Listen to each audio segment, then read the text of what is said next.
Par l'entremise de cette chronique, bien sûr, de la CDC, Corporation de développement communautaire Pierre de Sorel, Mathieu Brochu, mes hommages. Bonjour, mes hommages, moi à toi aussi, Alex.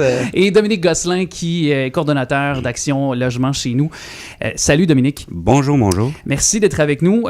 On devrait savoir aujourd'hui l'indice du TAL. Donc ça, c'est quoi? C'est l'indicateur pour se baser là-dessus, là, pour les augmentations éventuelles de loyer, là, avec le renouvellement des baux, là, éventuellement cette année, là, c'est ça? Oui, exact. C'est un pourcentage que le tribunal administratif du logement nous donne à chaque année pour nous donner une base en fait, pour les augmentations de loyer qui ont commencé pour la plupart des gens depuis le 1er janvier et qui vont se poursuivre jusqu'à la fin mars pour ceux que leur baux se renouvellent au 1er juillet là, de cette année. Ouais. Et là, il y avait des chiffres qui circulaient. Je voyais 5,8 % les environs, là. Contrairement à 4 % l'an dernier. Est-ce que c'est des chiffres auxquels vous vous attendez, là, ce qui circule aussi? Puis peut-être vous expliquer comment on se base aussi pour établir ce genre de pourcentage-là là, quand on arrive avec les augmentations. Bien, en fait, ça risque de tourner autour... en tout cas, ça devrait augmenter plus que 5 %.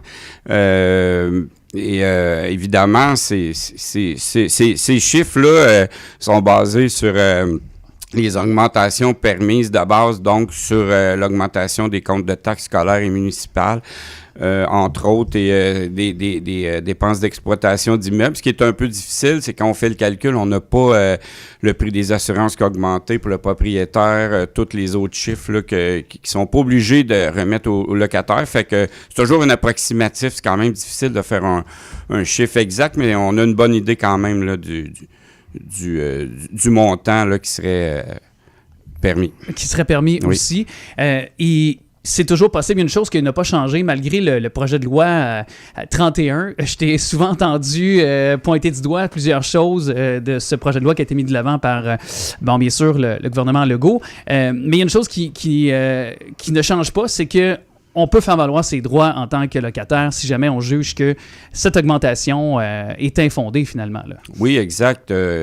Si on juge l'augmentation abusive, on a toujours l'option, et ça doit être inscrit d'ailleurs dans l'avis d'augmentation, qu'on peut refuser l'augmentation et re-signer le bail quand même. Donc, ça serait au propriétaire à aller au tribunal et faire une demande de fixation de loyer afin de justifier l'augmentation exacte. Et il y a cette réalité aussi, on n'est pas sans savoir là, justement que ces temps-ci, avec justement le froid extrême également, ceux qui des fois ont des loyers même qui sont mal chauffés, il y a des situations également de gens qui malheureusement se cherchent un toit aussi. Puis tu voulais nous sensibiliser ce matin avec notamment ces reprises de logement. Il y a des gens qui peut-être sont dans des positions vulnérables là, ces jours-ci. Là. Oui, exact. Pour ceux que le bail se renouvelle au 1er juillet, si on reçoit un avis de reprise de logement, en fait, on aurait dû recevoir la demande avant le 1er janvier. C'est une demande écrite. Quand on reçoit un avis de reprise, on n'a pas à répondre à cet avis-là, contrairement à l'augmentation. C'est le contraire. Si on ne répond pas, ça veut dire qu'on ne veut pas quitter.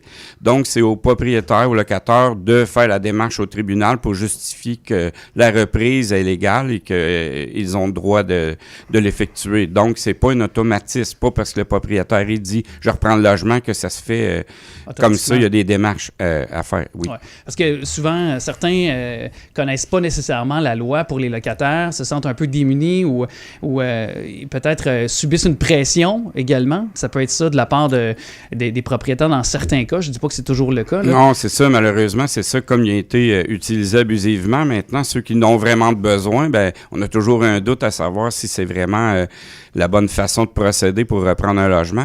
Mais le locataire a quand même encore là des droits. Puis si advenant le cas que le juge octroie la reprise, bien, ils ont le droit à un dédommagement aussi pour quitter parce que c'est pas leur choix là, de s'en aller. Fait que c'est bon de se défendre, là, de se rendre jusqu'au bout de la démarche. Est-ce que c'est suffisant, ces dédommagements qui avaient été mis de l'avant? Là? Je pense que c'est 1 mois de loyer par année d'occupation jusqu'à maximum. Oui, c'est ça. C'est pas toujours aussi simple que ça. En fait, c'est souvent le prix du déménagement là, en fait, c'est d'arriver avec un prix de déménagement, combien ça coûterait déménager au 1er juillet. Puis c'est souvent ce montant-là qui est accordé aux locataires. OK. Donc, c'est pas nécessairement non plus...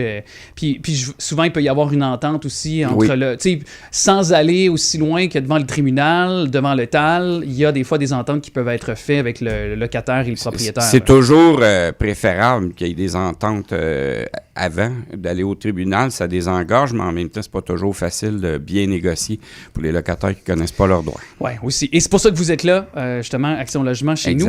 Et aussi, ben, je veux y aller parce que aussi, parmi les sujets qu'on peut aborder, c'est un appel un peu à la solidarité de la population, ce que tu veux rappeler également, Dominique? Ouais. Oui, exact. Ben, en fait, tu sais, je vois beaucoup d'augmentation abusive, puis là, je pèse sur le mot abusif. En fait, il y a beaucoup de demandes d'éviction pour non-paiement au tribunal depuis la dernière année. Ça l'a triplé. Fait que quand on augmente trop le loyer, bien, ça fait qu'on pousse les gens tranquillement vers l'itinérance qui est en hausse là, depuis plusieurs mois et années. Oui, c'est visible. Donc, tu sais, je comprends qu'on veut faire du profit, mais en même temps, il faut penser que quand on se met plus d'argent dans les poches, des fois, on pousse des gens à la rue ou en situation précaire. Fait que ça serait bien d'y penser aussi, si c'est possible. Oui. Ben, je pense que oui. Et donc, merci de l'avoir fait, le rappel. Je me tourne vers toi comme mot de la fin, Mathieu, parce que, justement, toujours en parlant de gens qui vivent en situation d'itinérance, ben, il y a des organismes dans la région qui font des miracles et qui ont aussi décidé d'élargir, finalement, les heures d'ouverture de leur organisme. Exactement. Il y a la Porte du Passant qui agit comme refuge, comme cafétéria communautaire, halte chaleur. Donc, elle est ouverte 24 heures sur 24, sans interruption, jusqu'à vendredi, en raison des grands froids, parce qu'il y avait des fermetures là, de 30 minutes, 1 heure, des fois 2 heures dans la journée. Là, c'est ouvert sans interruption. Donc, quiconque qui a besoin d'aller se réchauffer d'ici à vendredi, vous pouvez aller à la Porte du Passant, vous allez être accueillis. Ils peuvent vous servir café, soupe. Vous avez des intervenants aussi qui sont là pour vous écouter. Mais si vous avez juste envie d'aller vous réchauffer, mais c'est possible 24 heures sur 24. La Porte du Passant est située au 80 rue Phipps.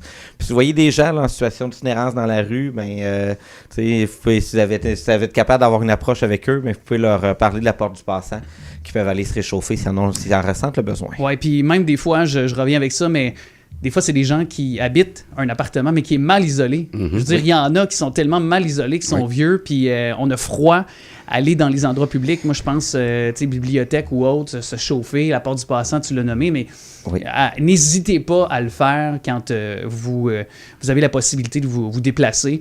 Sinon, vous savez, vous avez un proche qui est dans un endroit qui est mal isolé, justement. Invitez-le chez vous pour passer la nuit, ou du moins passer quelques heures pour se réchauffer. Je pense que c'est un bel acte également par l'entremise de tout ça. Et je rappelle que aussi, soit Action Logement, là, Pierre de Sorel, 450-881-1910. Donc, c'est excellente occasion. Sinon, sur les réseaux sociaux. Dominique Gosselin et Mathieu, merci beaucoup d'être passés en studio aujourd'hui. Merci. Mais merci.